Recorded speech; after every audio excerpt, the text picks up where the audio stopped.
Okay. All right, what do I have? View. Admit all. All right. Can you confirm that we're getting audio? Yes, sir. Perfect, thank you. You. Perfect. Now, if you all do me a favor and mute, we'll get started here. Robert, you tell me when you're ready, man.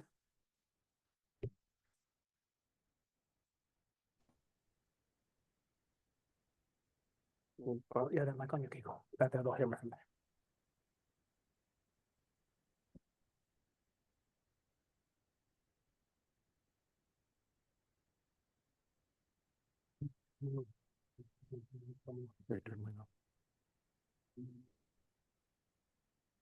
All right, so good evening to everybody here and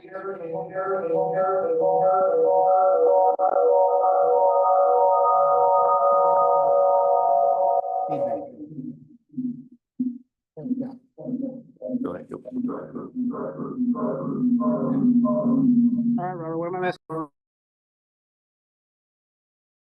Good now?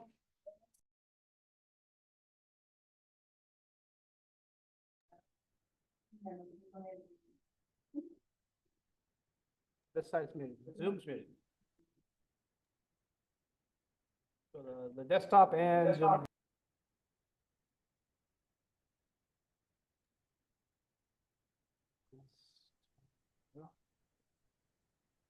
All right.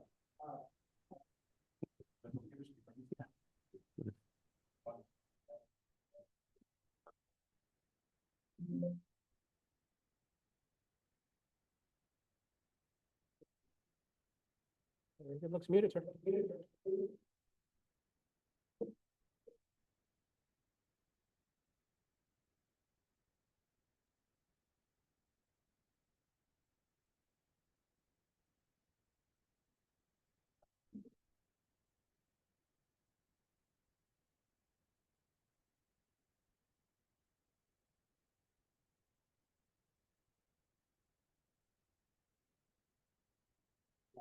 so.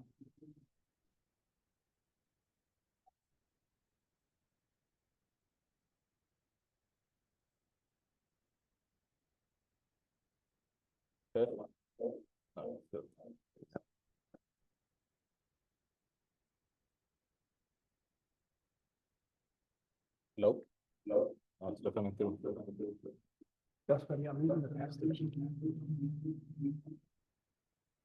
There. Okay, all right. There we go. Oh, Okay. How many engineers does it take? Too many, definitely too many. All right, so good evening, everybody online and here in the classroom with us. Tonight, I'm introducing you to Mr. Richard Weaver. Mr. Richard Weaver has been one of my mentors for quite some time. I've learned so much from him that it is, you know, it's unvaluable how much I've learned from Richard. Richard does hold the title of actually having to bail me out with my wife because we were stuck at the data center at 3 o'clock in the morning. And she did not believe that we were not at a bar. So, True. yeah, I'm sure he'll talk about that story eventually. But yeah, there's so much this man has done, so many different places he's worked, so many things he's done that, yeah, definitely please listen to what he's got and give him your attention. I will share your presentation. That way people on Zoom can see it. Let's minimize that. And let's hide these things because those get on my nerves. All right, Mr. Richard. You want me to start the slideshow? Be easier. Yes, please. All right. So I'm Richard Weaver. And yes, the story one told about his wife at 2 o'clock in the morning, 3 o'clock in the morning is true. And it was my fault that the data center was down. I literally broke everything. But yeah, so I currently work for Dell. I grew up in the Valley. I went to school in Donna. Don't hold that against me. But over the course of my career, I've worked in a lot of different verticals, medical industry, oil and gas. I'll get into that in a minute. I hold a whole ton of certifications. If you look at the last one, I actually got tired of typing because I have about 63 in all across a lot of different technologies. The more recent ones are around AI, because obviously I work at Dell and everything is AI now at Dell. Like, that's our big thing. I'm going to go through kind of what I've done in my career, what I do now, but I want you guys to ask questions. I don't want this to be death by PowerPoint. I don't want it to be, oh, Dell makes the coolest laptops. That's not why I'm here. I'm here because Juan has asked me to come and talk to you guys and help you guys kind of see where IT can take you, not just from a career standpoint, but even around the world, because I've been to some interesting places in my career. So with that said, so I started my career at Donna, where I graduated from as a lowly technician, back in, I'm going to show my age now, 97, 98. Say what one? I moved on to Computer Education Solutions, where I was a server specialist, still in the Valley. I actually worked at a maquila plant in Mexico at Meridian Medical Systems as their IT manager for the plant. And from there, I went into oil and gas at Clemenson Engineering. I bought a restaurant.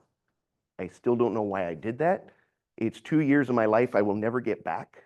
It was fun, and it was time to come back to IT. So I ended up back at Donna as a systems administrator. Went on to Insight as their senior architect for the data center on the national team. And then high tech, I was a senior architect there. And then, of course, here I am at Dell.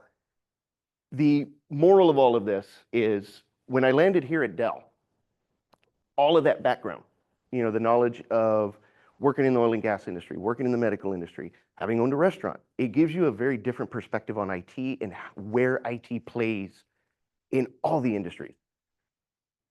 I think there's a little bit of a misconception of, IT is a bunch of programmers in a dark room that nobody talks to, or, they're the guys that fix the router, they're the guys that fix the printer. That's not the case. Over the course of my travels at Insight, I've done work in hospitals, I've done work in data centers, I've been escorted around by Marines, armed guards, and told if you touch that cabinet, they will shoot you. Can't tell you where those data centers were. But suffice to say, I've been in Iron Mountain. I've done some interesting work for a couple of 3-letter agencies, the military, can't really talk about it, but it's been fun. It's been entertaining. There's a lot of cool stuff out there. So what I wanted to show you guys was some of the places I've been that I can talk about. Feel free to ask questions. I'm going to give you guys a couple of stories. Please do not be shy. Ask me questions. That's why I'm here. So this data center here was one I was in. It's in Colorado. That cube is one of 8 cubes. The last 2 cubes, they could not power on because they legalized marijuana in the state, and they didn't have enough power in the grid to power up the other 2 cubes. So I actually got lost in that data center trying to find the bathroom. I had to call the security and tell them what row and cabinet I was by so they could guide me to the boys' room. The one on the right, that was for Harley Davidson. I installed that one at one of their manufacturing facilities in Wisconsin. As you go down their manufacturing floor, you can see their data center, and they're very proud of it. So they wanted something custom done, and Dell did that. So really cool stuff. This particular data center, it was routine. Went in there and did a bunch of upgrades for AT&T. They had some colo stuff in there. Questions, guys? Feel free to ask questions. I don't want this to be just me talking. They can be. This is one of the bigger ones. I've been in some small ones. Most of your large colo data centers are in Georgia, Colorado. The big reason is no earthquakes, right? Colorado's a big one because of the cool air up there. Obviously up in the mountains, they don't get a lot of weird weather, natural disasters. So when you look at these data centers, the big ones are going to be in those kind of areas. There's actually a pretty big one, IT1 in Austin. A lot of people don't know about it because it just looks like a brown building. But this was probably one of the biggest ones I've been in. I said I got lost in it. It's kind of creepy. How many floors? One floor. Yeah, so the one floor, and this picture that I got was from the second floor, which was like a training room, meeting room. So that's why I was able to get the picture from the top. But it's just one floor, mainly because of the weight. Very heavy equipment. Above ground. Iron Mountain in Pennsylvania has underground facilities. There's some additional underground facilities in other parts of the US that I can't tell you where they are. But yeah, but they're generally pretty small and they're secured bunkers, is what they are. And go, maybe. I cannot tell you where this data center is, but if you look at the roof, you can tell very quick it's a federal building. So that VMAX right there, that is 2 petabytes of capacity. We had to migrate all of that. So that's the new V block that's sitting on the right. That's the back of it, all that cabling. I was there for 2.5 weeks setting that up. And then another team came in behind me to do the migration. It took 18 months to migrate 2 petabytes of data. Yeah.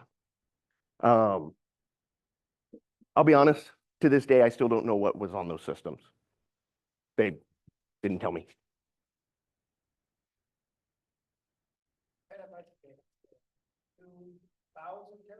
2,000 terabytes. Yeah. So Dell has a product called Isilon. It's now called PowerScale. It'll scale to 96 petabytes in a single volume.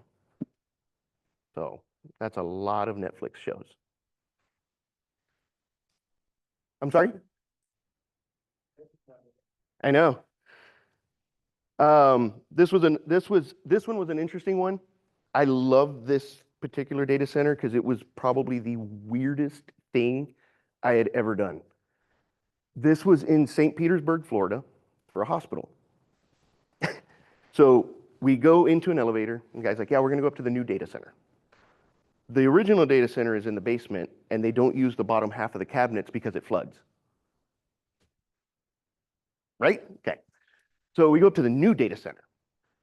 We go up to the second floor, we walk out of the elevator, and in front of me is this door that's about this high off the ground, and he's like unlocking it. Where are we going? Like the door to the Matrix or something. We walk out onto the roof of the other building. There's lightning rods all around us, like the lightning arresters, right? All around us, and there's this cube sitting on the roof. That's the data center. They got bought out by another hospital from up north. Up north, they put the data centers on the roof. I guess they didn't think about the fact that they put a data center in the lightning capital of the world right on top of the roof. That too. Yeah.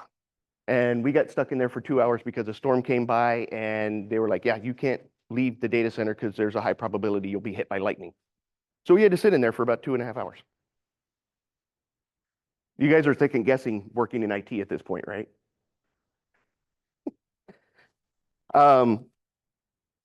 This is the dark side of IT. I love these photos. So I walked into that room to do an upgrade on Exchange. I walk into the room and I look at him, where am I? This one, the cabinets were overheating, so they went to Walmart, they bought box fans, they used Cat 5, and they hung the box fans from the back of the cabinet to pull the heat away from them. And then that last one on the right is a school, and that was their entire IT infrastructure. Yeah, just sitting there on the floor.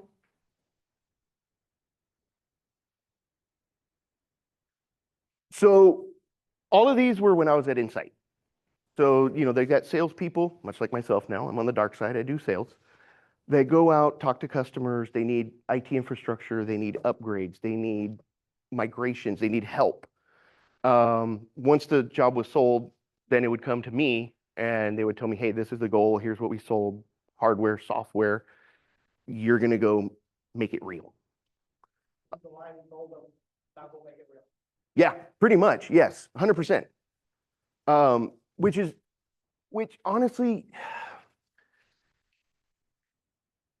I'm trying to find the right way to say it without it coming out bad. But a lot of times, and it's a very different sales motion for me because I'm technical and have done all this stuff. When I'm talking to a customer, I'm asking them about power. I can't tell you how many times I've walked into a customer's office to install something and they don't have the power to run it. And it was never brought up during the sales process, the design process. So now I'm here to plug this thing in, and as soon as I plug it in, it's going to trip the breaker. You know, that's why, having this background has actually helped me at Dell when I talk to Juan, for example, or any of my other customers, because I can have those deeper conversations now and say, hey, do you have the power? Do we have cooling? So you don't need a box fan. Do you have cabinets so it's not sitting on the floor, right?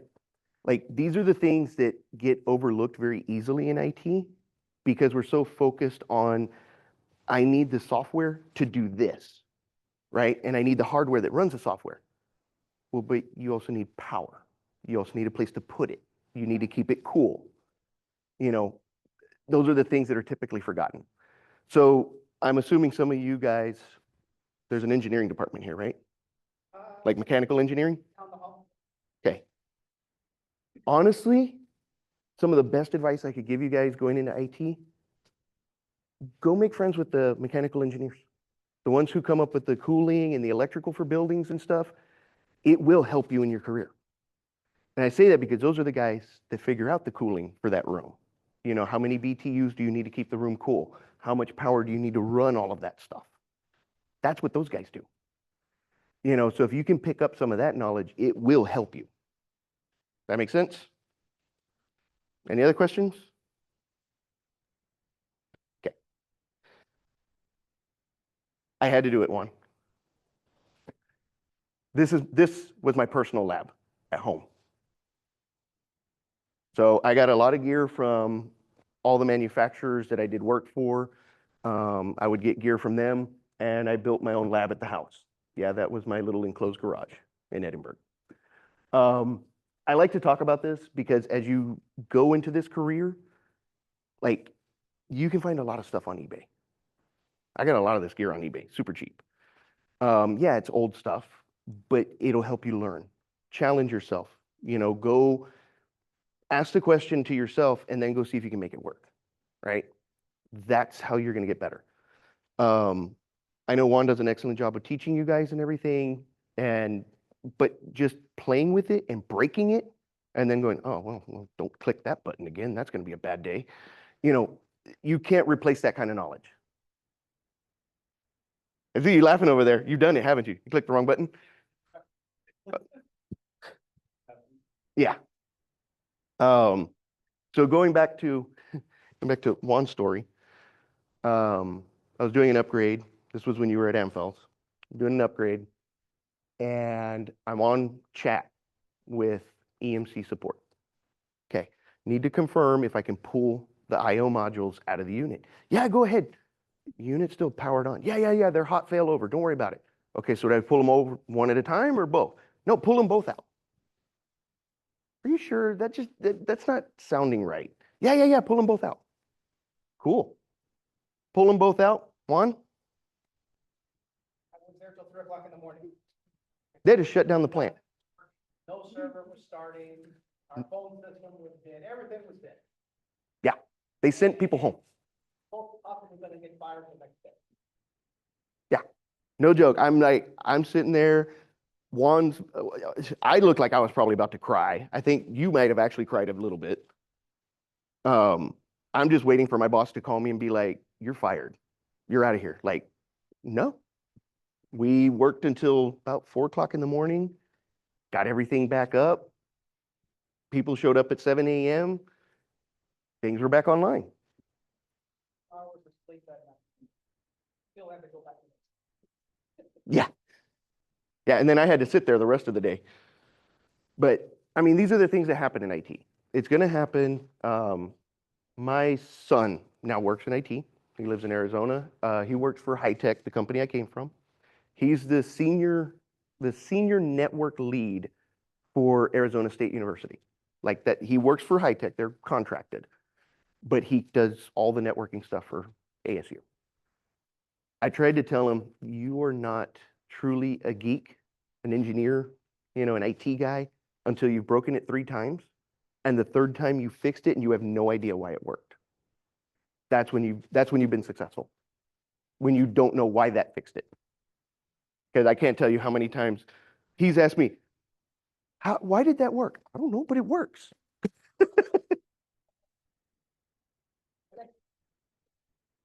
Oh, VMware? Oh, sorry to hear that.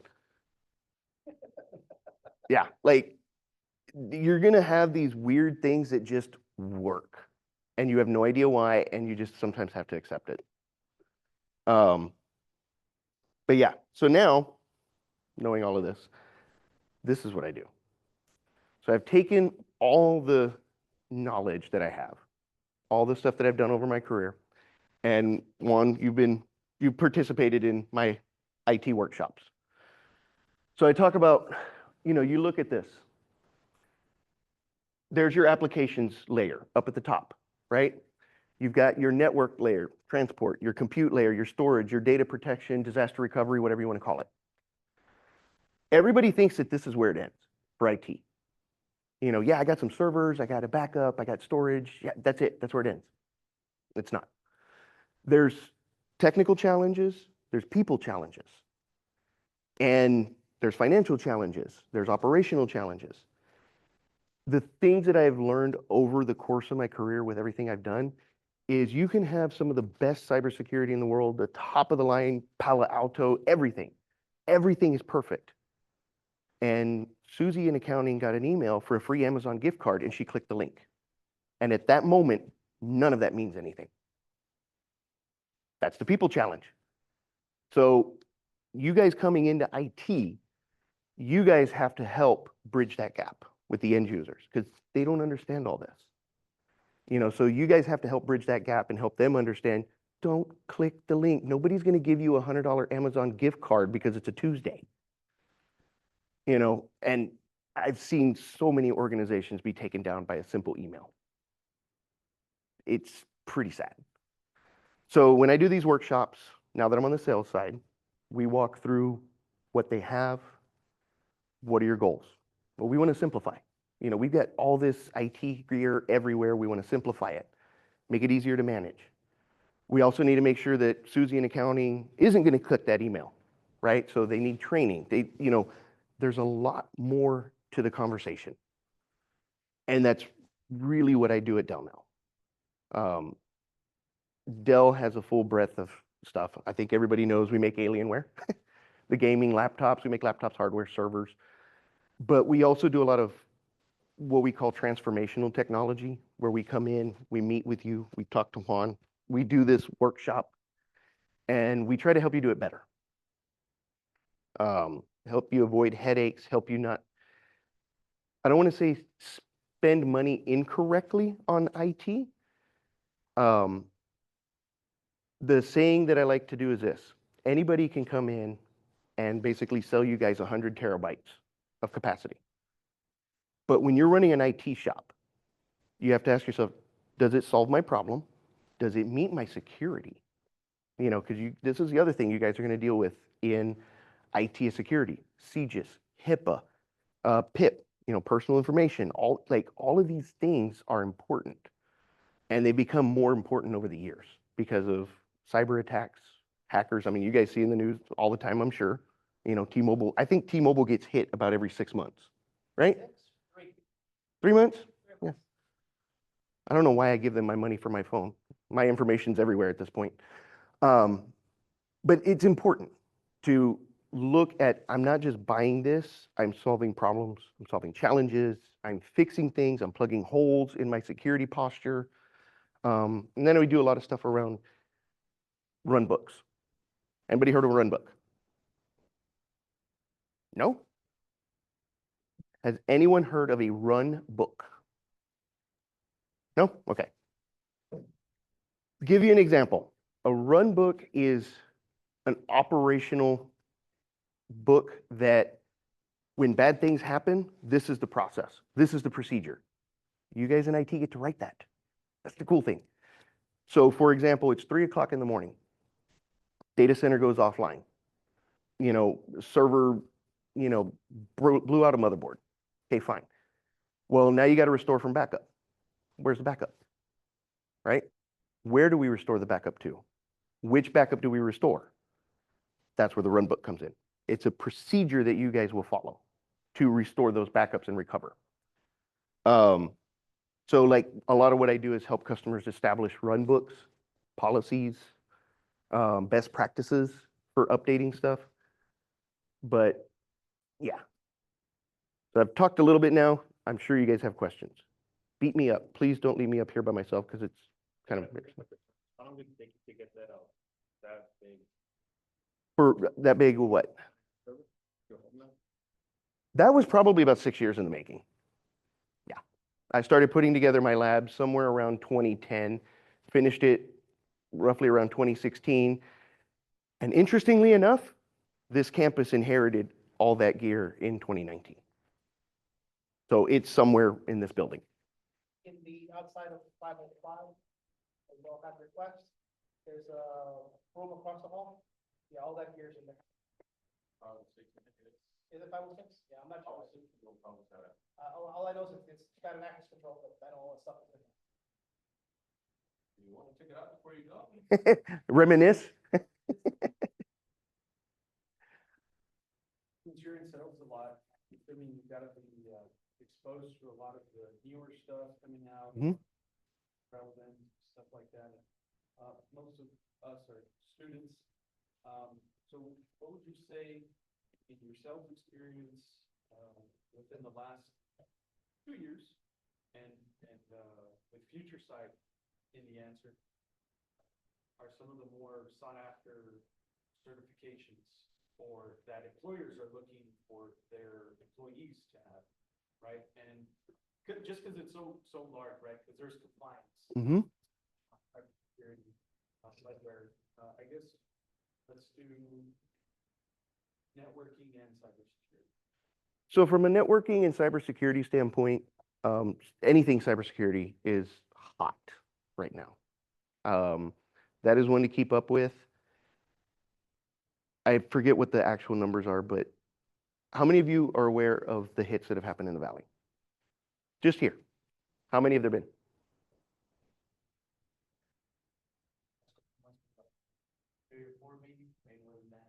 How about in the last year?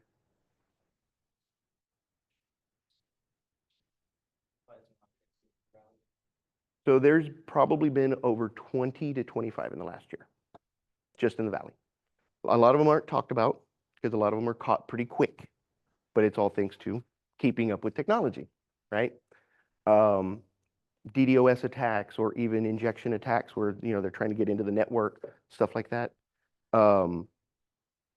The detection mechanisms, and you guys are I'm assuming if all of you are here talking to Palo tomorrow, that's what they do. Early warning, hey, this is going on, or blocking that stuff, right? Arctic Wolf, I think, have they talked to Arctic Wolf before? Okay, are you guys in for Arctic Wolf?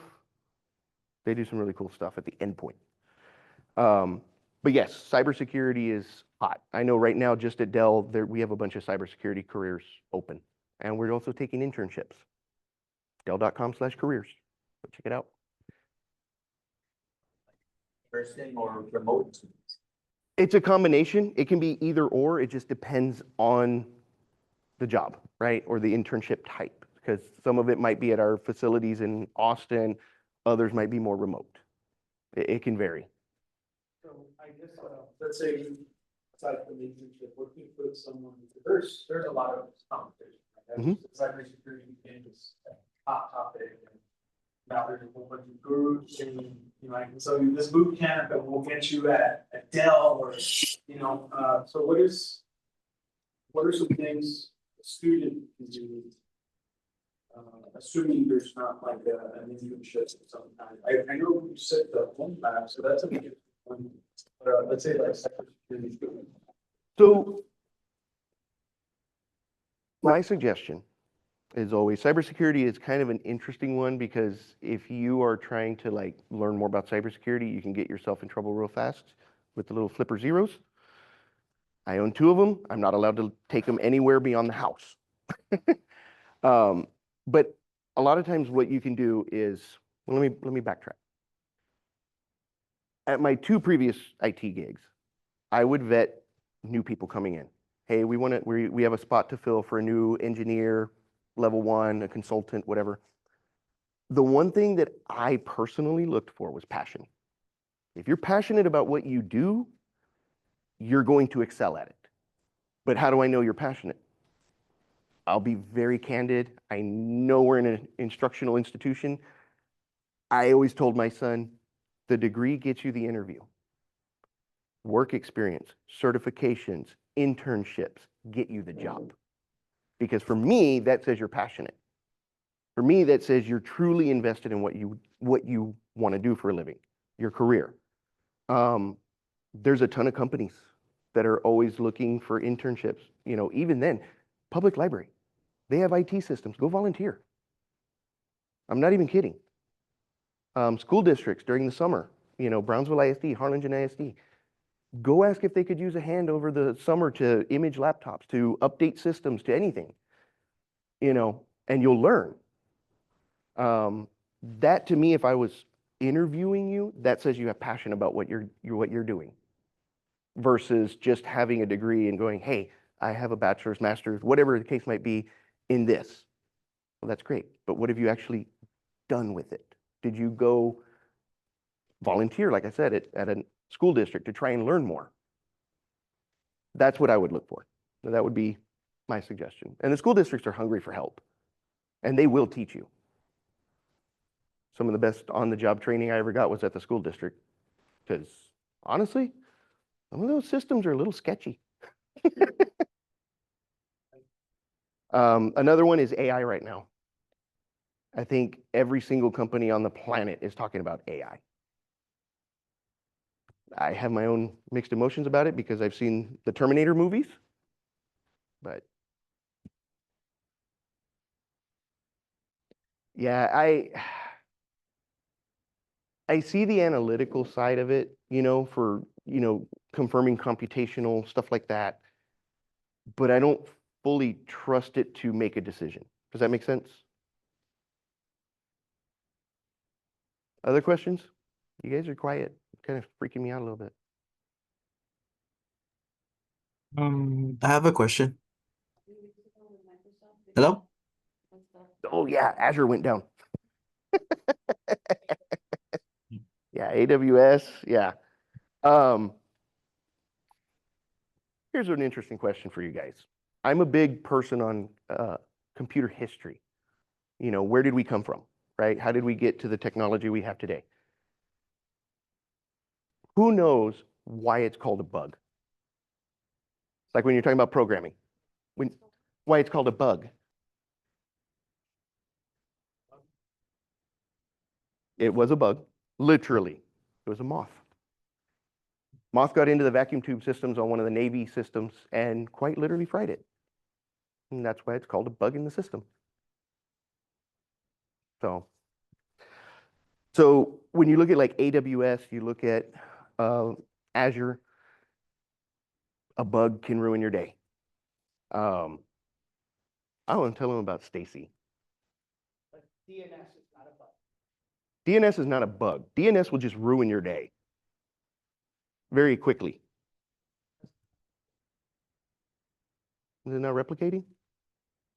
It just doesn't feel like, it's just not up with that day. It doesn't feel like responding? Figures. So one of my mentors, his name is Stacy, will not give his last name. His employee ID number at Red Hat was 17. So way back. On the East Coast, they were doing some system upgrades. NTP, Network Time Protocol. Yeah, he had it set to Central, but they're working on the East Coast. He took out the entire East Coast's internet for about 45 minutes by accident. All because the time was wrong. Yeah, the dumbest thing will ruin your day. I did it with Juan with pulling out those controllers. I knew better, but I listened to the guy. I don't know why. Okay, still. He probably still works there. I had another coworker who he quite literally tripped over a power cord in a data center and took out a whole row of servers. He just tripped over it. I've had some interesting things happen. I will say that when you're doing stuff for hospitals, that's probably the scariest. That St. Petersburg one, when we did the cutover that night, I was a team lead, had 3 other people helping me. We had 2 hours to do the cutover. The nurses had to print out hard copies of all the patients' medications, all that kind of stuff. Oops, you broke it? No, no, in case questions come in online. Oh. Okay. I think they had a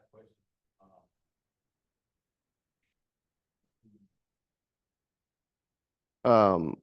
And for those 2 hours, they redirected all emergency EMS vehicles to the neighboring hospital because they wouldn't be able to treat patients because couldn't access the systems. Those are the scarier ones working for hospitals because, you know, if the systems get impacted too much or they go down and they don't have the right information, I mean, you could give somebody a medication that they're allergic to and you never knew. There's the other thing that I think is kind of missed is there's IT everywhere. You know, HEB, right? HEB spends roughly $1 million or more a year on IT. Think about that. Grocery store. All the credit card processing machines, updating the machines, Wi-Fi that we all take for granted is there. the networking, like the security of it. I mean, you think about it, they're handling how many hundreds of thousands of credit card numbers go through their system every time we buy your Coke, and all the security to make sure that that information doesn't get out.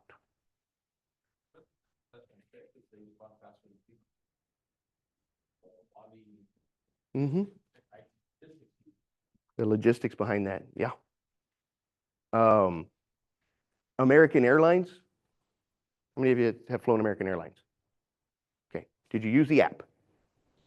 Okay. Did you use the baggage system to track your bag in the app? No? I helped deploy that system. That system will not lose your bag. I guarantee it. So that system runs on Dell hardware.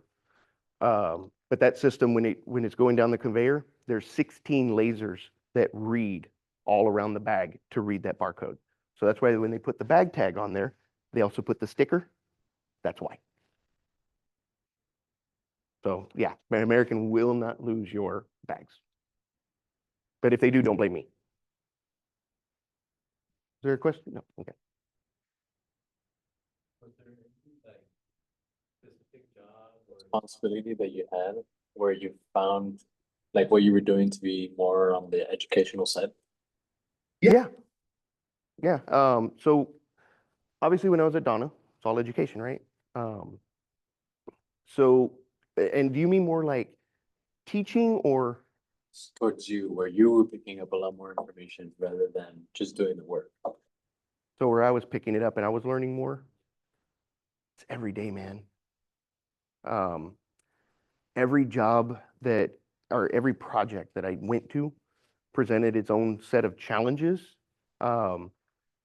You know, I'm not gonna lie, I got told a couple of times like, hey, you're gonna go deploy this model, whatever. And I'm like, I didn't even know that thing existed until you told me it existed. So I'm on a plane flying across the country, reading everything I can about that so that when I land, I can do it. The one thing in that is it's scary, right? Because you get on site and you're like, dude, I've never touched this thing before. I don't know what I'm doing. The thing about IT is all the principles apply to everything. Networking, IP addresses, DNS, it applies to every single piece of hardware.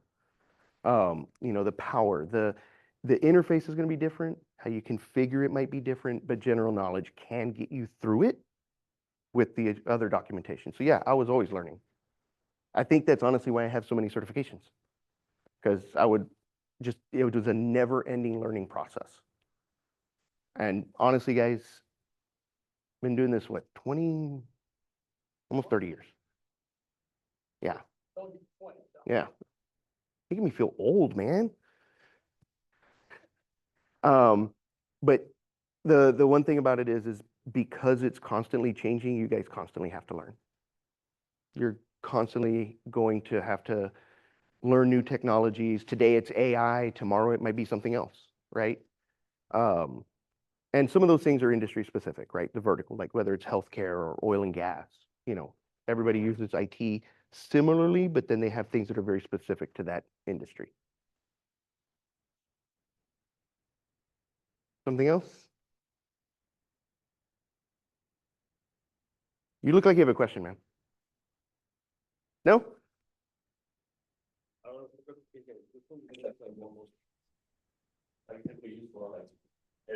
CCNA. Cisco Certified Networking Associate, baseline. Every server uses networking. This laptop connected to the internet, networking. CCNA will help you foundationally. I know that there's the other certifications like, what's the A+, right? Yeah, CompTIA. The A plus, the Network plus, Flex plus, I think they just added Linux plus. Are there any more of it? Or is that it? Linux is there for cybersecurity. Okay.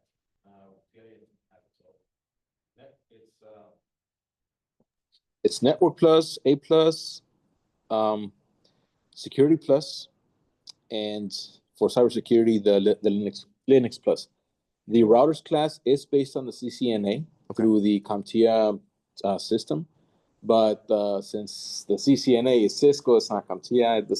It's a whole. Yeah, the student has to go on their own to get certified, but they get the training for it. Yeah, foundationally, those will prep you, like all those CompTIA ones, will prep you to take the bigger exams, the CCNA, even some of the Microsoft exams, stuff like that. You'll still need to study, go online and get the study guides, the material. But the CCNA probably was one of the best ones I did. Don't tell my boss that. I work at Dell. Dell still uses everything iOS on their switches. Yeah, I think we got in trouble for that one.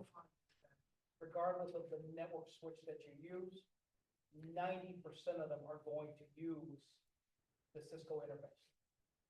A couple of the new ones have a little GUI where you can click and stuff, but that's not fun. But Oh, went away. So, yeah, as long as you're familiar with the Cisco iOS interface, the command line, that'll take you anywhere you go. The other thing on those certifications is don't get discouraged. Like seriously, don't get discouraged. One of the certifications I took, it took 8 tries. Probably one of the hardest ones I ever had to take, but it took 8 tries for me to get it. I think I took the CCNA twice. Mostly because the original CCNA, you had to do subnetting in binary by hand. Thought that was really, never made sense to me. But yeah, certifications. If you guys are getting those now, that's going to help a lot and start setting that foundation.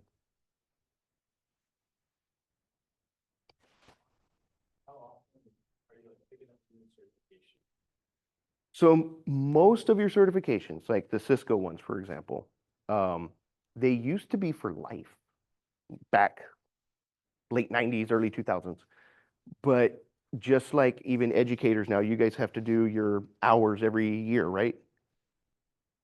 The continuing education credits and stuff. So the industry shifted to about 2 years. So Cisco, for example, if you hold, say, a CCNA in networking, a CCNA in wireless, a CCNA in security, and you re-up one of those, it automatically re-ups all of them. Because the reason that they do it that way is it shows that you're still continuing to learn, you're still keeping up with the technology. So about every 2 years, there's a couple of them that are 3 years. I think VMware or Broadcom now. I know, dirty word. I think they're every 3 years. But yeah, you got to keep them up. So little hidden truth behind it. Certifications for companies that are VARs, value-added resellers, like Insight, for example, NetSync, SQL Data, think CDW, SHI, all of those. As a manufacturer, they get extra money for having certified people on our products. So they get extra discounts, they get extra things. That's why I'm saying if you're applying at Insight, for example, when I was there, and you've already got a CCNA, that's another checkbox for us, right? Not to say that that is a requirement. I'm saying it sets you apart.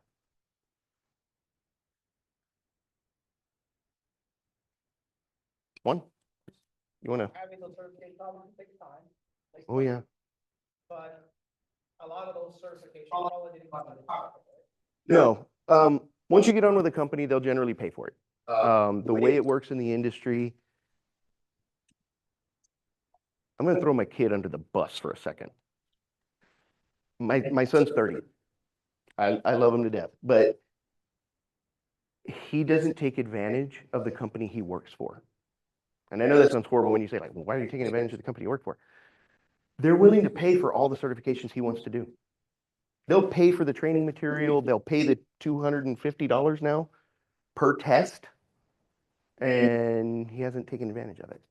Been there 6 years. He's only done one. I'm like, man, I'd be doing 2 or 3 a year. That's how I got so many. Because I'm not, hey, all I got to do is, I mean, it was kind of different for me because I was on the road a lot. So I would fly out on a Sunday, I'd fly back on Friday, Disney dad on Saturday, back out the door on Sunday. That was my life for 6 years. But you spend a lot of time on planes, you spend a lot of time in the hotel room, study. What else are you going to do? You know, read the material. And the testing centers are everywhere. So I've taken tests when I was in Colorado, Chicago, New York. Speaking of which, I need to tell about that one. New York, you know, all these different places. I would just, you know, all right, look, I got 6 hours. I'm going to go schedule the test, take it, and then go to the airport. Literally, I had a conference in Houston, and that's when I learned certifications while I was there. I'm already here, I take my test. Yeah.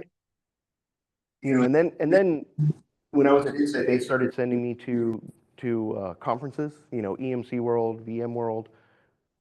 Take advantage. All the tests are free, as many as you can take the week you're there. I did 9 certifications in a week. How can you be getting these certifications and not having to pay? I mean, by now, most of you have seen what those tests cost, what the training material costs. If someone's willing to give you the money, hey, let's learn it, they can test it. I mean, what do you got to lose? I mean, and here's the truth behind it. You look at, like I said, those companies, SHI, CDW, any of those companies. Dell gives those companies money so that they can give you guys the training material, the tests. Why would Dell do that? Well, because if all their guys are Dell certified, guess what products they're telling customers to buy? See how that works?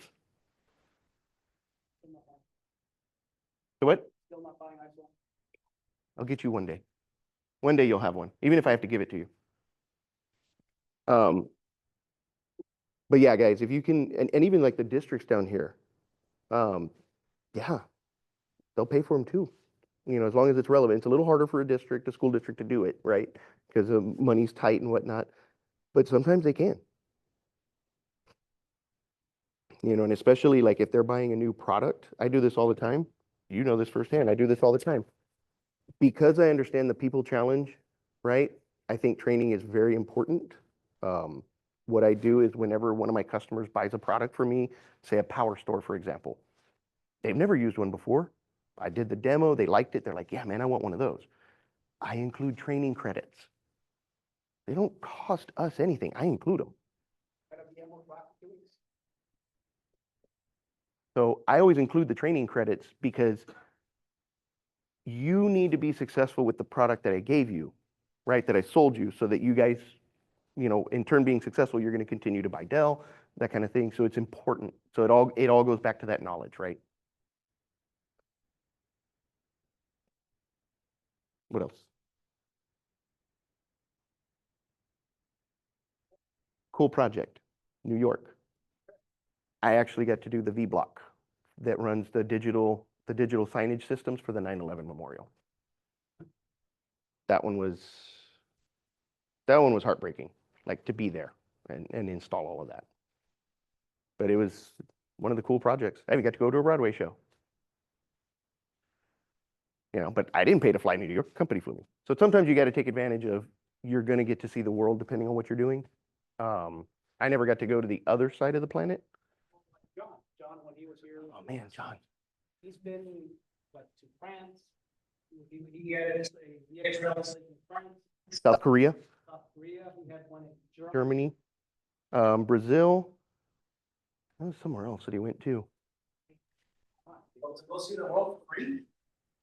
And the company that he was working for makes all the aluminum that Ford uses in the F-150s. So he got to go to all their manufacturing facilities that manufactures that aluminum and upgrade the systems that run all that manufacturing all around the world. It's pretty cool, man.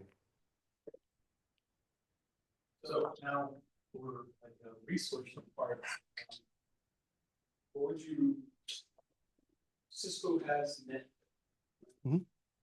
Does Dell have anything like this? Because I don't know if anyone else has tried, but if you go onto YouTube and try searching, set up a switch, you get like 10-year-old videos, right? 8-year-old videos, which they're a good starting point, but especially trying to get into some of the newer companies. Yeah. A lot of that hardware is not only outdated, and they can't even use it because of compliance. Right. Does Dell have any resources for learning their switches? I'm assuming they would have their own hardware. Yes. So we have a lot of knowledge bases online. We don't have like a formal like academy or anything like that. And yeah, not like Cisco, not for that. And usually the heavier duty trainings are more reserved for customers and partners. We don't really have it out there in the wild too much. But I will tell you, this is where ChatGPT comes in. Because ChatGPT, if you go ask it, hey, you know, give it a model number, give it something, how do I configure this step by step? And you have to tell it using online resources from Dell.com. It'll go parse our entire website and it'll pull all those knowledge bases and generate it. It's actually kind of cool. Oh, you have it blocked? Don't use ChatGPT, guys. Sorry. But yeah, we don't have a lot of stuff like that. But you can, I mean, yes, you can find videos online, but you're right, they're still a lot older. I will say on our side, if you can configure a Cisco switch, you can configure a Dell switch. They're the biggest difference because of copyright. So with Cisco, you would type 3 characters, right? So for config T, you would type CON, enter. Well, because of copyright, we can't do that. So with a Dell switch, you just type CON, hit tab, and it auto-completes. So same thing, you just type the first 3 letters, but you can't hit enter because that would be copyright, you know? Hit tab, it'll finish the rest, type the next, hit tab, so on and so on to complete the command. And again, you mentioned a lot of this gear you can buy on eBay.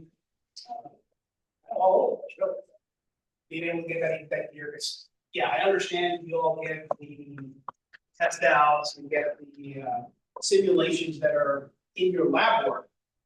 But to be honest, I think that you can actually put hands on that switch and actually plug cables in and unplug and, console in like you would do in the real world. It's a better opportunity and actually creates that muscle memory to remember how to do it. So yeah, definitely, if you have, the funding to start building these little labs. I know I've sat on interviews and you're back and forth whether the people that have these little labs, whether, is it a good thing or a bad thing? I've had people tell me, well, no, I mean, they just want to tinker with our toys. Others, like the gentleman from a few weeks back, who said, you know what, because you have a lab at home, that definitely guarantees you that second interview. Why? Because you're practicing, you're learning, and that's the important part. You're learning on your own. You have that initiative. Remember what I talked about earlier about having the passion? That's why you get the second interview.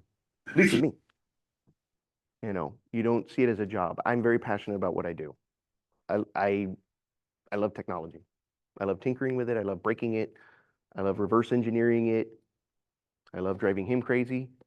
So.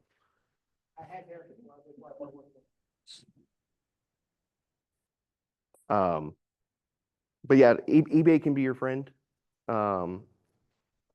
Honestly, even like please don't yell at me for what I'm about to say. Auctions. The cities, the counties, they auction off a lot of stuff and can go pretty cheap. Sorry. But yeah, and yes, it might be older gear, but you're not trying to run the Pentagon on it. You're trying to learn, right? So even though it's a little bit slower, you're still going to learn. And there's a lot of virtualization stuff. How many of you have played with virtualization at all? Approximately. You have? What virtualization? What hypervisor? VMware? VMware, HyperX, and Oracle. I have not used HyperX. How do you like it? For Oracle, my opinion. I tried VMware. I tried to install an OS on it. Sometimes you get little errors here and there. And I look up online, see what error it is, and even though I try to fix it, it just doesn't work. So from my experience, personal experience, that I work the best would be Oracle for me. I like Oracle. Yeah, I have a friend that works at Oracle. I know why they charge that much because of what they pay him. Larry Ellison. Huh? Larry Ellison. Yeah. What is what? What is that for? So Oracle's a company, and it's called a hypervisor. I don't know how to translate that one. But running an operating system under another operating system. How many of you use Proxmox or even heard of it? Okay. Keep an eye on Proxmox, guys. I'm telling you right now, keep an eye on it. You don't want to hear it, but I actually, I'm a big HP fan. Sorry. Hold on. Can somebody pull the knife out of my back? But I actually, I was talking to HP because apparently they're trying the virtualization game again. They try it like every 3 years, more or less, thereabouts. And their latest foray into virtualization is they're using KVE or KVM. KVM, which is essentially a flavor of Proxmox. So that's how they're doing it this go around. I don't know if I like it, but it's something that they can actually do.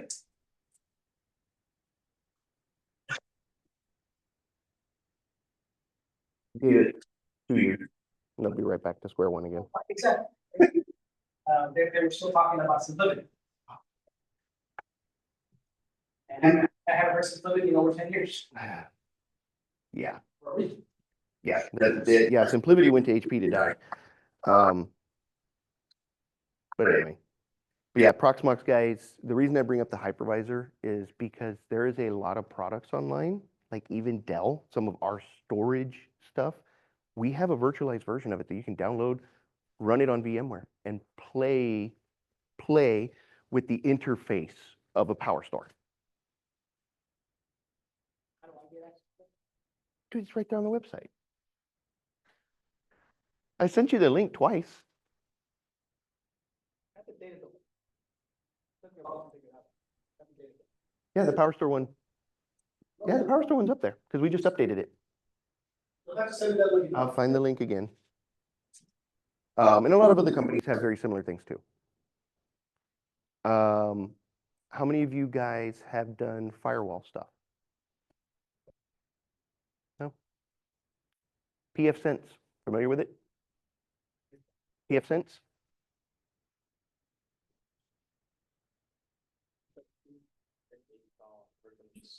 We go in there and use PFSense to do firewalls, DNS proxy, things like that.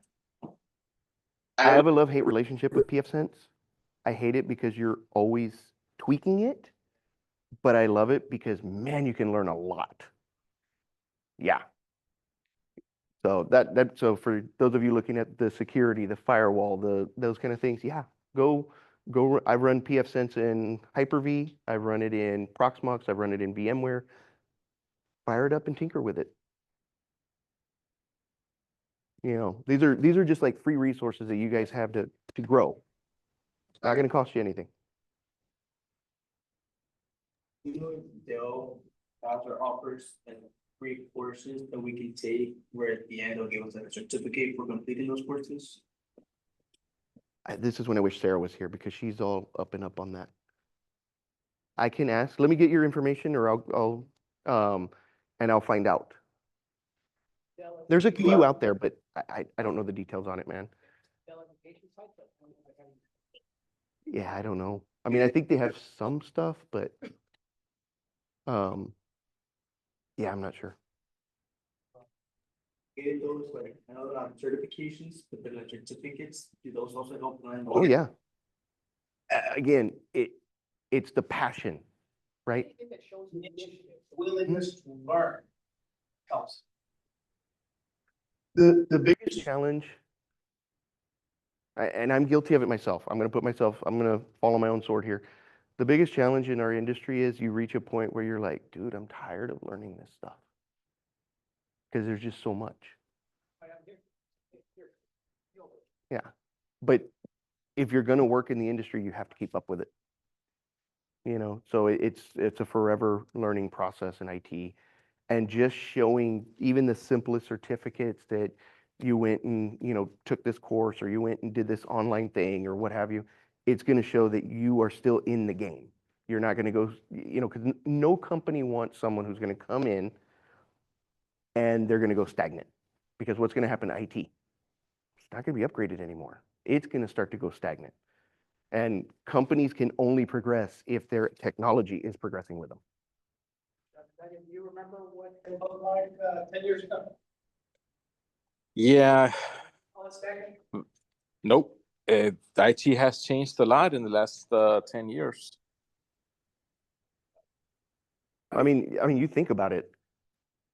You know, I had this conversation with my son. When COVID happened, if COVID had happened when I was in high school, okay, back in the mid-90s, the world would have come to an end. That would have been it. Think about it. No online pickup, or no, like, you know, curbside pickup. You got to phone in, you know, so imagine how many people would be calling HEB to place an order for groceries over the phone versus selecting it online. It gets printed and the person goes and grabs it. Like, think about the challenge of that. Think about education, right? Idea public schools. I'm not going to sugarcoat it. They were one of the few that were ready.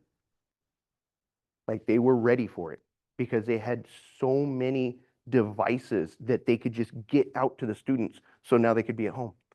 Zoom was nobody. Zoom was nobody. But then you look at that and we're like, wow, we accomplished this, right? We got all these students attending virtually.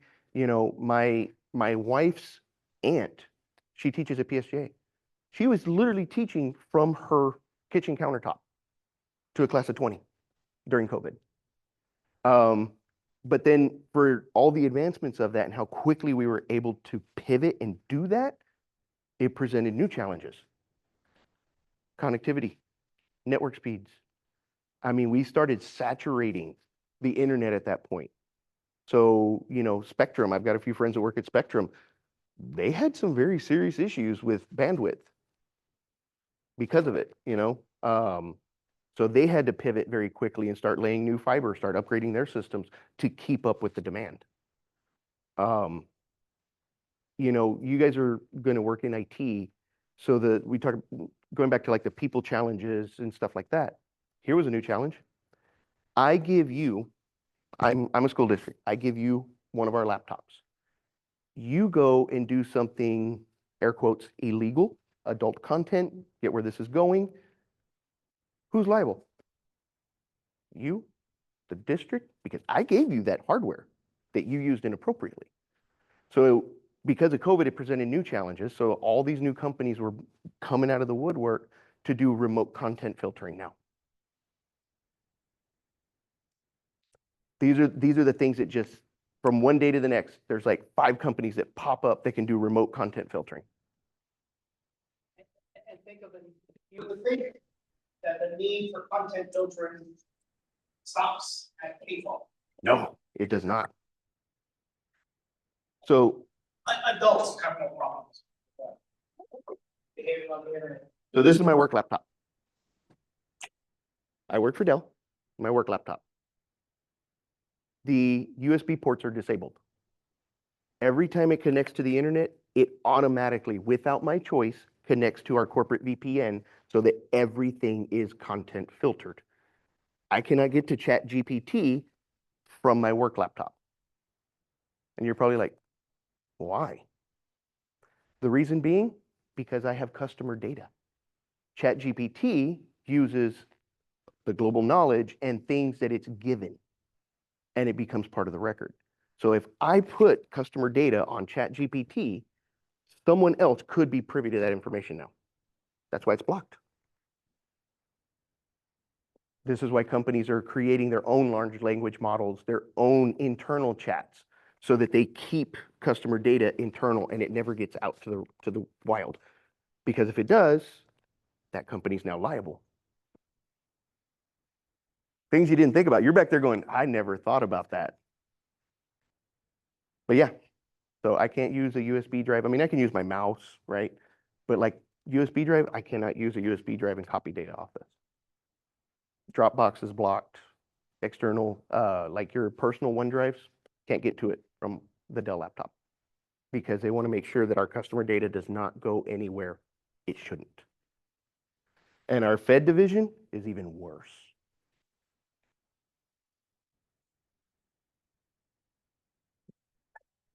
You're back there smiling like you're processing it, I can tell.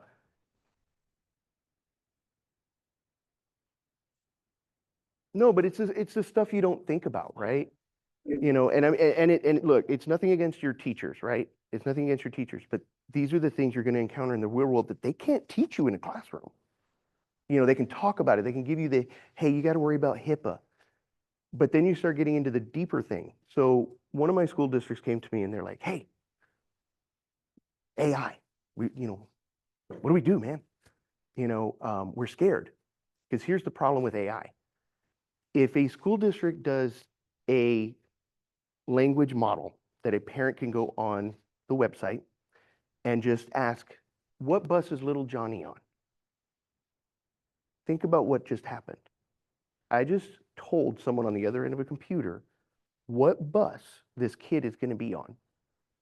What if it's a father, mother, uncle, aunt, whatever, that has a restraining order? What if it's somebody with some alternate tendencies? That's the problem. We look at AI when you start looking at, say, healthcare, for example. My wife's going to have surgery next week.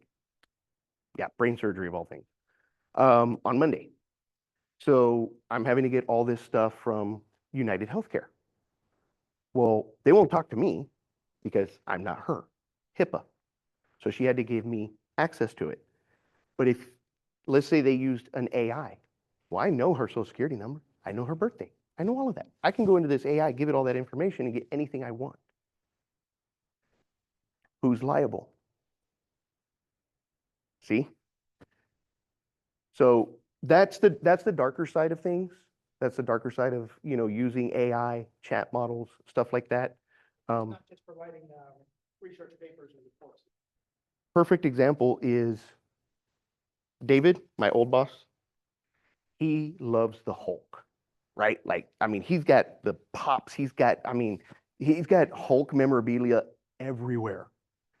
It's his birthday. So I go to ChatGPT and I say, hey, create an image of the Hulk toasting a beer saying, happy birthday, David. I can't do that. It's copyright, blah, blah, blah. Create an image of a muscular green guy with blue jean torn shorts and no shirt toasting. Guess what it created? The Hulk. See how I manipulated it to get around the copyright? That's where it starts to get scary. So with these companies, going back to always staying on the bleeding edge, that's why it's important to stay on the bleeding edge. So you're staying ahead of these issues, you're staying ahead of these problems, and helping companies avoid being sued. I always say my number one job for my customers is to keep them off the news. That's job one. I know I said a lot. Sorry, I can talk forever. You wouldn't think that that's cybersecurity related, but It is. It's huge. you're not literally dealing with hackers at that point in time. You're dealing with all the hackers that are officially employed by the company that are potentially sharing PII, sensitive information, you name it. Because they're trying to make their lives easier by summarizing the documents. At the same time, they release all this information. Hopefully, I'm giving you guys a little different perspective on IT than what you expected when you walked in the room.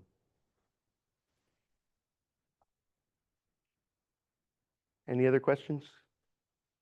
Comments, concerns? That's the way, gentlemen. That's what I'm here for. I mean, I'm very passionate about it. So there's no question off limits unless I'm going to end up in Guantanamo Bay for answering it.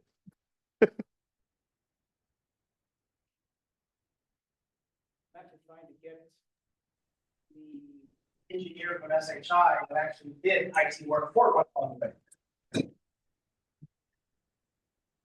That'll be interesting. And there's- Oh, yeah. He told us some of the stories. Last time we talked to him, he was real sick, so, okay. See, and I wouldn't be in the room for that because I'd want to ask some leading questions just to see if he'd actually answer them.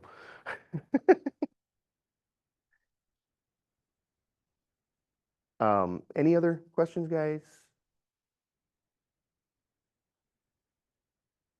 Travels? For you to get a job like in the data center. Say that one more time. How long was it for you to get a job like in the data center?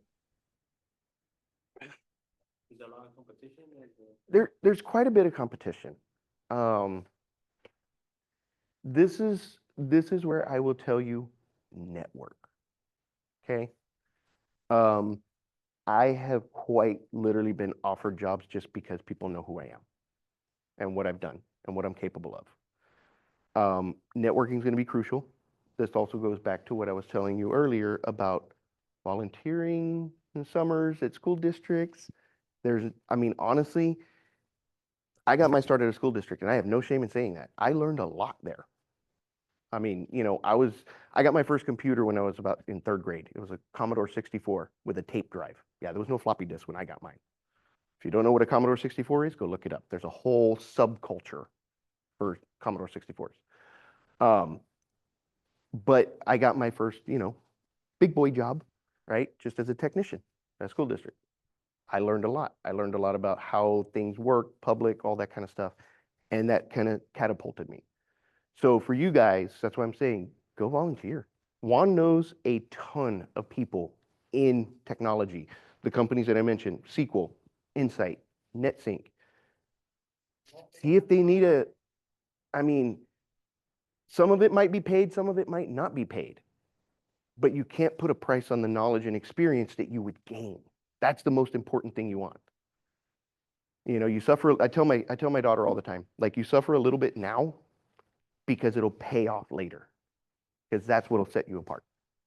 But, you know, to your original question, it was a little difficult. I got told no quite often, you know, especially after my owning a restaurant for 3 years, still trying to figure out how that happened. I know how it happened. I'm not going to tell you. But so, you know, for me, it was kind of like that little black hole in my career, like, oh, you left IT and now you're trying to come back. The reason that I got back into Donna, my high school teacher, Marie Evans, Dr. Evans, she hired me because she knew that I was a punk in school. I was the one that was always messing with the computers and all that kind of stuff. And of course, I'd done a few things. So when she took over as director, she called me. Networking is important. Networking is huge to network in this industry. It's a very small industry. Although there's a lot of jobs, it's a very small industry. Do not burn bridges behind you. So, but yeah, after Donna, that's when I went to Insight.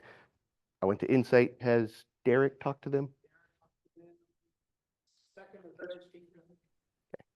So if you guys were in the room with Derek Weaver, not related to me. I know Weaver's in the Valley and there's like 4 of us and none of us are related. He was the sales guy at Insight when I was at Donna as a customer. And he's the one that was like, this guy knows his stuff. We need to hire him. Networking. It'll be a big part of your career. I think it was last week, they had that cybersecurity school. I know I kept pushing my students at least to go and attend, I don't think went. But yeah, there were tons of companies there, tons of students that went there. I mean, just going and, you know, meeting these companies, sitting and listening to a couple of their presentations, it's every year. But it's an opportunity that really can't afford to pass. You know, you never know where your next job's gonna come. How many of you use LinkedIn? Just 3? That's it? Okay. So you learn to use it. Yeah. So funny story is my son, I told him when he was starting in his career, I'm like, hey, you need to go make a LinkedIn profile. You know, you need to get on LinkedIn, you need to put your stuff up there. You've done some work. You know, he'd worked for a local credit union down here doing some IT over the summer. They were one of my customers. I'm like, hey, have pity on my son. You know, use him to go do some server stuff, whatever. Go clean computers. Just you know, he needs something. My son quite literally told me that LinkedIn was the social media for old people. Yeah. So in turn, I was at our internal sales rally. Michael Dell is from Me to One. Okay. I've met Michael Dell several times. I have no idea how this man remembers every person he meets. It's the weirdest thing. But he's like, from Me to One. And he's right in front of us talking to us about, you know, what's coming up in the year. And his words, and I recorded it, that LinkedIn is one of the most powerful tools we have to find talent that otherwise would not walk through the front door. My point is, go post your profile. Go create it, go talk about what you're passionate about, whether it's security, whatever, and then you start volunteering at the public library for the IT staff or over, like we've been talking, put it on there. Companies take notice of that stuff. And it says a lot about you too, because that's the other thing around IT. IT gets a bad rap sometimes that we're just cold-hearted and, you know, e-waste. I'm sure you guys are familiar with e-waste, right? Maybe? Okay. So, you know, the volunteering, all of that kind of stuff is huge. Dell, Michael Dell has specifically told the entire organization that he does not want to see one box, one computer, one anything with his name on it in the trash. He wants it all recycled. It's his name on it. Think about that for a minute. So that has spawned for us a whole new set of jobs, right? Because now we have people that are looking at renewable plastics, renewable this, renewable that. you know, our boxes, all of it can be recycled. So there's a lot more to it than people think at the surface of, oh, it's a laptop. Did talk about your military career. Did that help you any with your Yeah, I was waiting for you to bring that up. So I did go into the military briefly. There was an incident that kind of fried my hearing. So if you see me tonight, like, okay, can you repeat that? That's why. Eh? So yeah, I took a discharge, but can't go into detail of too much of it, but let me just put it this way. I knew about drones before drones were cool. That is another path. The Navy and the Air Force have some very, very cool technology. I was, it's funny you bring that up because now it kind of makes me a little annoyed at my son. So, yeah, I know. So my son, the Air Force was willing to take him. Like they were willing to take him. He had a 28 ACT score. They're like, hey, you get 2 more points, we'll send you to the Air Force Academy. Like you're not going to get a better education. Like it's awesome, right? Naval Academy, all those kind of things. The cool part of going into the military is, aside from the usual, benefits, right? If you come out of the military with IT stuff, anybody ever heard of Raytheon? Yeah. You can almost just tell them how much you want and they'll pay it. Because you've got the knowledge, the IT knowledge, military experience, more importantly, security clearance. That actually helped me in my career. So like when I was at Insight, this is part of the reason why I couldn't go to South Korea and all these places, because when I come back, I have to go through all this whole jumping through hoops and everything else before I can go work for the Fed. Why were you there? How long were you there? Who'd you talk to? So they kept me stateside. That way I didn't have to go through that. They even knew, at one time, they even knew when I went across the border to Mexico to go, go have drinks and street tacos. And they're like, yeah, we saw on this date you went to Mexico, you were there for 4 hours because you came back. Oh, how did you know that? I'm like, I'm not that interesting of a person, man, I promise. But yeah, but I've been through man traps where they do fingerprint, code, and even a retinal scan.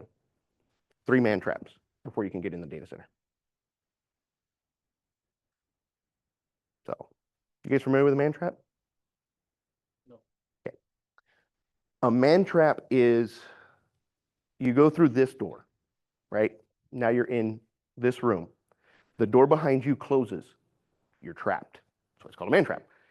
So you did fingerprint here. The next one, now you got to put in a code, a passcode, swipe your ID, something else to get through the next door. But if that code fails, you can't go back the way you can. You're in a trap, and here comes security. Man trap. I got stuck in one because I went to the restroom. It always involves a restroom with me. I went to the restroom and I forgot my ID, so I couldn't swipe. So I got stuck in the man trap for about 20 minutes. So. Been there, done that for sure. Yes. Yeah.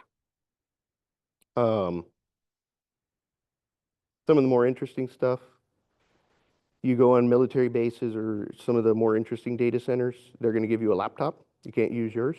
There's tape on the desk, like literal, like black tape on the desk.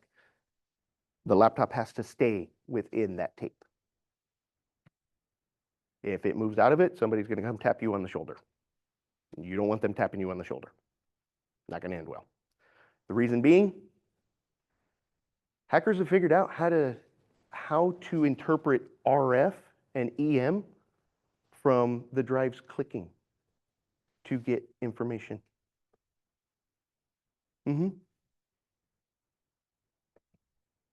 Yeah.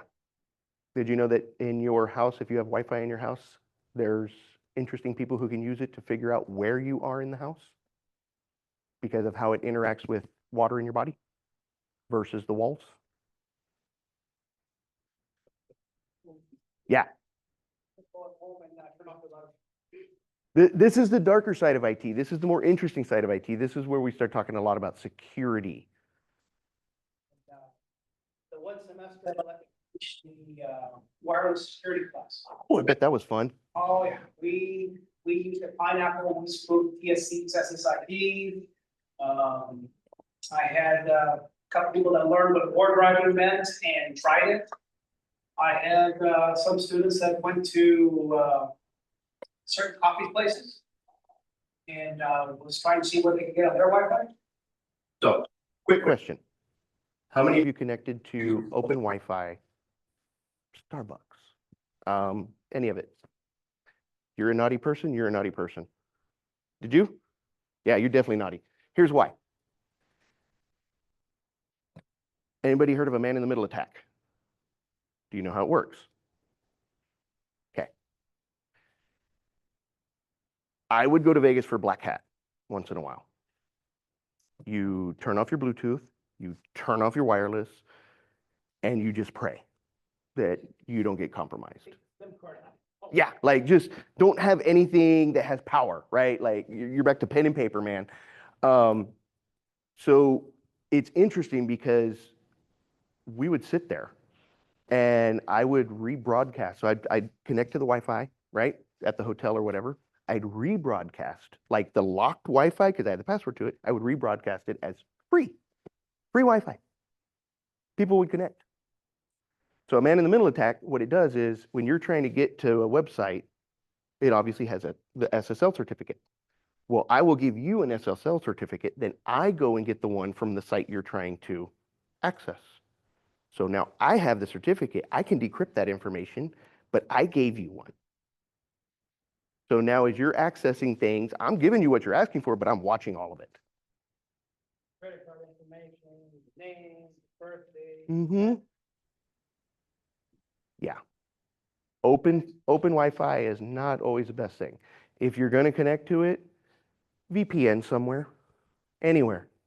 Even use like some of the free VPN stuff, like VPN so that your stuff is actually encrypted. There's still ways around it, but it makes it that much harder.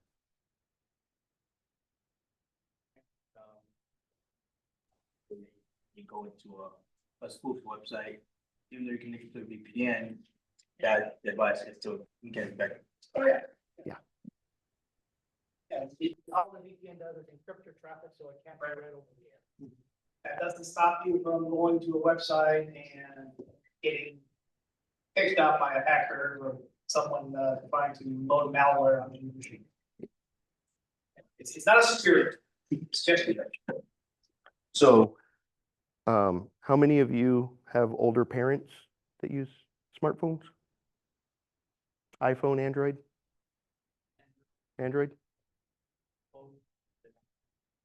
Here's the reason I ask. One of the main things that I love about Android is if you get a text, if you get like an email, you know, if you tap and hold on the link, it will show you exactly where it's trying to take you. So like on the email, it says, you know, log in here or whatever, tap and hold on that, and it'll actually show you the complete URL that it's going to take you to. Good little security measure to check that it's actually going to bankofamerica.com and not something else. Yeah. Yeah, I think they implemented that a few versions ago, right? Finally learned how? It's the same iPhone, but better. No, I'm just kidding. Yeah.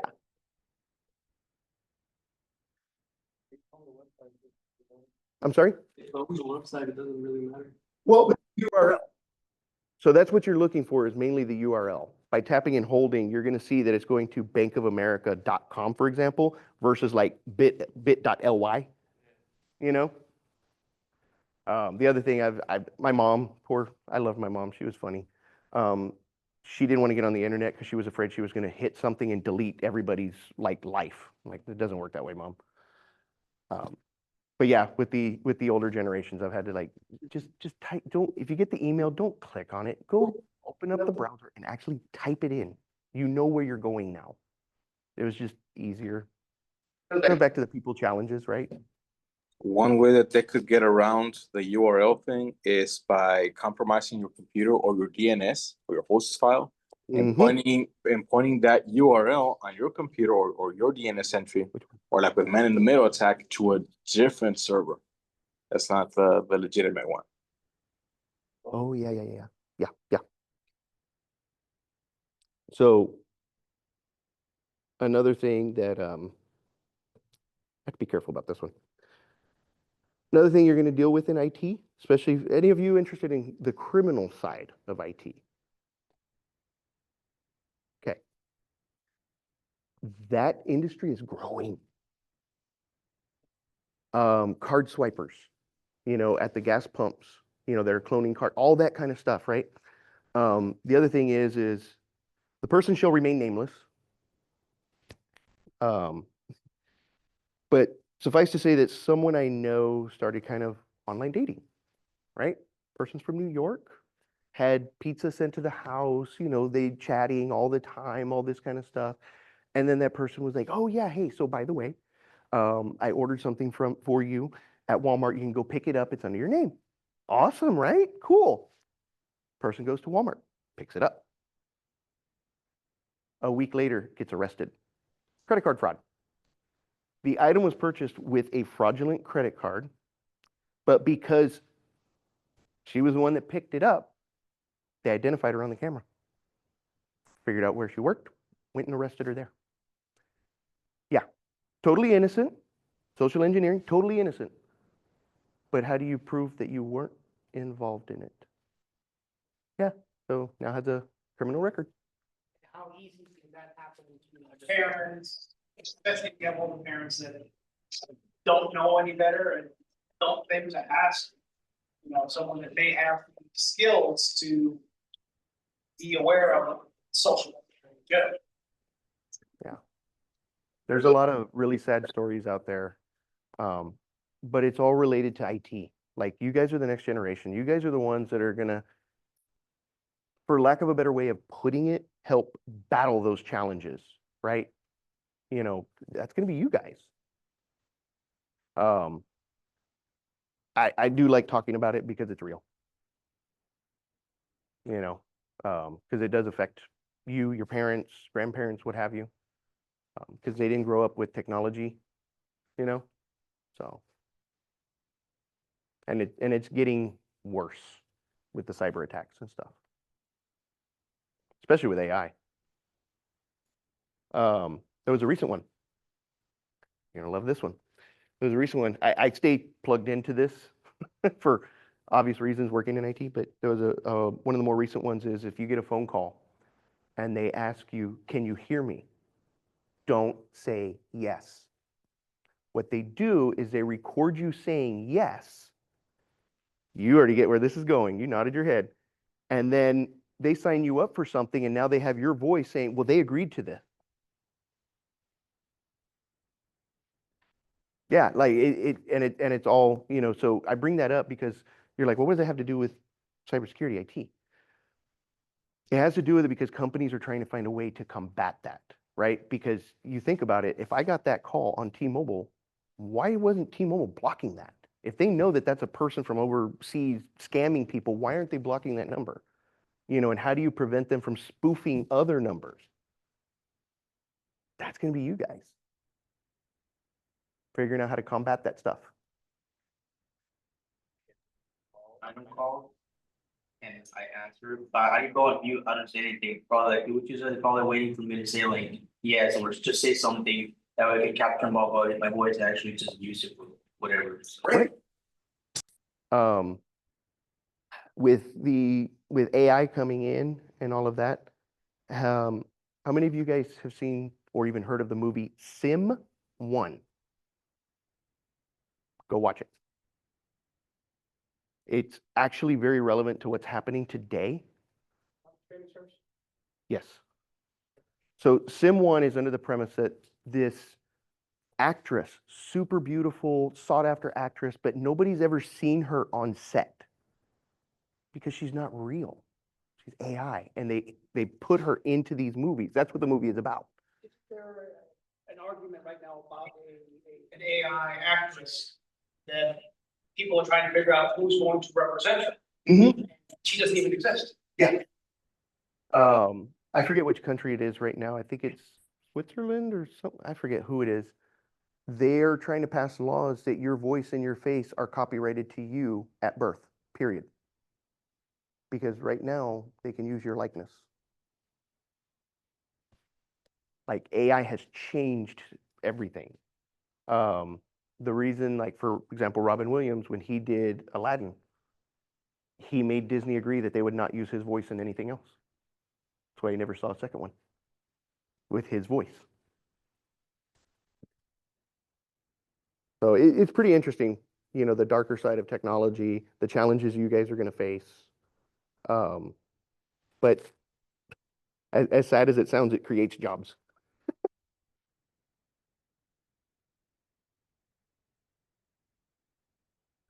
I know I've talked for a while, guys. Any other questions? Anything else? I guess last one for me, so at the community conference, were you called to after or incident response to the Westville ISD attack? Can't confirm or. Okay, well. The Ponte attack, I think he had tried saying that it was something having to do with solar winds. And that once they downloaded that patch from SolarWinds, it created a backdoor into their own network.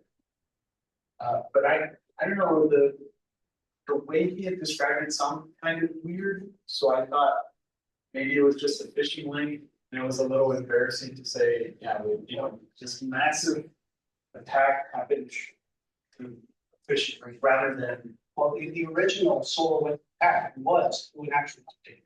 And that's true, right? But I can't find any records saying that's what. Yeah, you're probably not. A lot of that stuff ends up being hushed by insurance. So when you look at cyber insurance, a lot of that kind of stuff has to be swept under the rug. Miss Dara says, we have Tilly now, actress Tilly Norwood, an actual AI character that may at some point be an actress. Hollywood actors, actresses hate her. I guess they feel their money is being stolen. That's right, that is the AI that people are talking. And that's only the first one. Mhm. I mean, give it 5 more years. Yeah. How many actors that charge top dollar will be replaced by an AI that doesn't cost anything? Yeah. How do you argue that? You guys are worried about AI stealing your jobs in technology. Imagine AI taking everybody else's job. I still wanna argue with the kids at McDonald's that are trying to show me how to use the kiosk. It's like, hey, that thing's going to replace you. The That's why I'm big on history of computers and IT in general. My parents, perfect example. My parents were like, they didn't grow up with computers. And, my dad, he did construction. My mom was basically clerical sales, that kind of stuff, right? They were both like, yeah, computers aren't going to go anywhere. It's a fad, what have you. Sorry, mom and dad, who's laughing now? But the reality is like you go backwards, right? There was that whole big old thing about moving from the pocket calculator, then scientific calculators, then kids bringing laptops to school, then the internet, like it's an evolution. So yes, AI is going to change the way we do things, just the way Google 20 years ago. Search engine that has that. Yeah. AI. Here's a question. How does Google make money?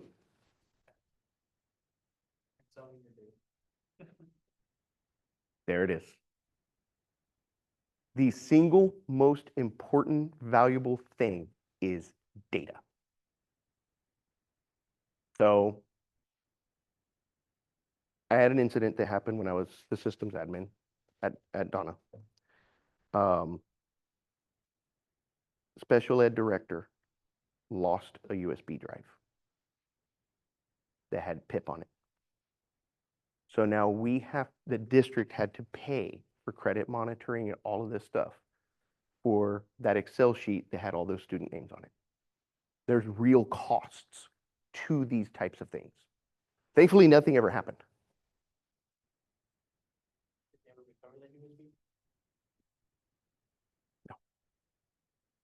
Just been lost at his house, but Lost at the house. they have to, pay for that. And even now, if you find a USB on the floor. Don't plug it you in. don't wanna pick it up. If you're in the cybersecurity program and you pick it up and plug it in. You're fired. You're fired. Immediately, you're fired. Get yourself in. By the way, that's another hot industry, penetration testing. Physical and logical. One of the credit unions down here, who shall remain nameless, I used to do some light pre-work before they would have like the real company come in, and I would try and break in their systems. And I used a little bit of social engineering. Can I use the bathroom in the back? Drop a USB drive in the hallway, because customers aren't supposed to be back there, and see who plugs it in. Every single time it worked. No matter how much training they got, they'd pick up that USB drive, plug it in to see whose USB drive it was. Like, give it to IT, don't plug it in. Had a company that sells and they use USB key authentication. So it's not storage per se, but they give you a USB and say, here, just plug this into your data center and that'll activate the software. I'm like, no, Absolutely not. here, what you said, no. Ms. Lara says, one of the first methods of defense is user education. In many companies, employees aren't allowed to take hardware home. Us as faculty shouldn't be taking TSC computers home. Yeah. So, anything else, guys? I know you guys are probably tired of hearing me talk.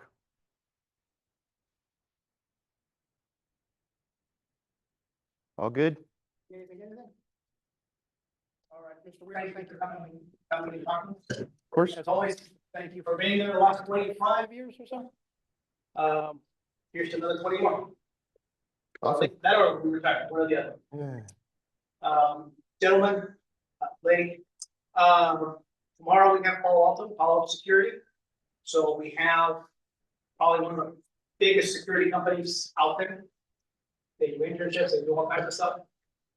I understand that it's a lot to ask to come in a second time, but it's a good opportunity. Networking. Network. For Ms. Navan, there is actually a female engineer that's going to be here tomorrow that could provide, additional insight to the field that is. So definitely tomorrow, you and Tom. Anything else, gentlemen? If not, thank you for being here tonight. Thank you for listening to Mr. Weaver. Definitely, as you can see, he's been there, done that, and still has a lot more to do. I'm not done yet. So, did you tell him about how you're building your own ad? I might have to delete it. I was building a digital human, and I gave it nothing but fictional. Think of it like murder mystery stuff. And everything. Man, that thing got dark real quick. It's kind of creepy. But yeah, I've been playing with it.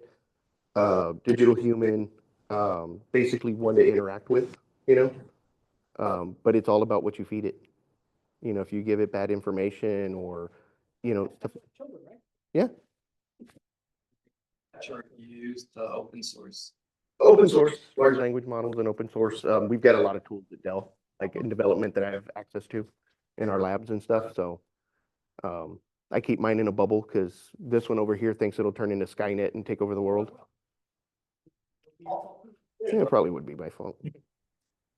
But yeah, it's AI, like I said, it's going to be about what you give it, what you teach it, the information it has access to. And think about what these hacking companies groups, state-sponsored, activists, think about what they're feeding the AIs that they're gonna use to try to compromise your companies, your schools, your banks, everything.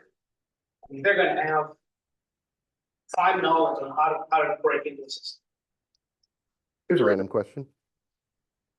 How many of you are familiar with firmware? Right? Yeah, right? Like firmware, right? Like you do the upgrade, you firmware update to your phone, you do the firmware update to your Logitech camera, your GoPro, your DJI camera. Right, okay. Hackers are now using AI to compromise, this is crazy, compromise your keyboard, your mouse. It's got firmware on it. But who would have ever thought to hack a keyboard? But then when you think about it, every keystroke you type is right there. So they're compromising the firmware to capture all of those keystrokes right off the keyboard. Don't even need your PC. And then start to decode what's passwords, what's this, what's that. Yeah, getting interesting out there. Anybody want to be an administrator now? How do you even tell? Do you see it like run a process in the task manager? Or- That's just it. You don't see it. That's the problem. That virus doesn't run on your keyboard. Yeah. So like Dell, what we've been doing is we've established what we call rooted trust. So like all of our products now that are Dell branded, the firmware, even all the way down to the keyboard, we are updating firmware even more so now on keyboards, our mice, our cameras, everything, because of this new challenge.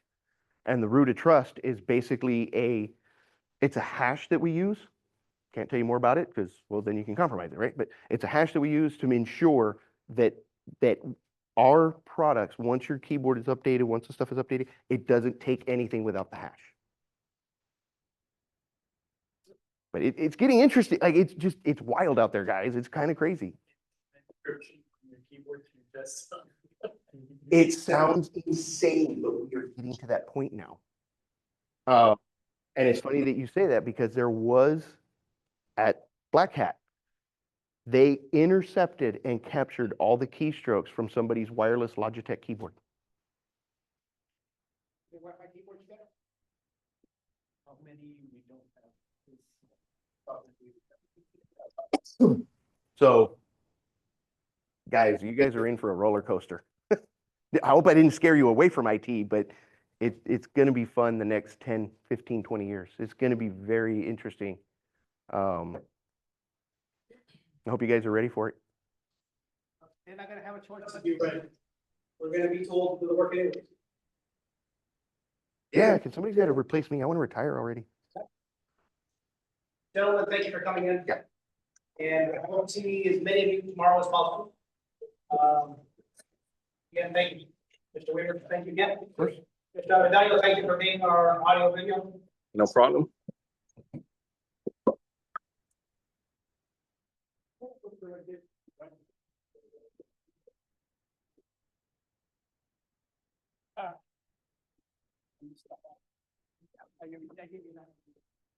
Yeah.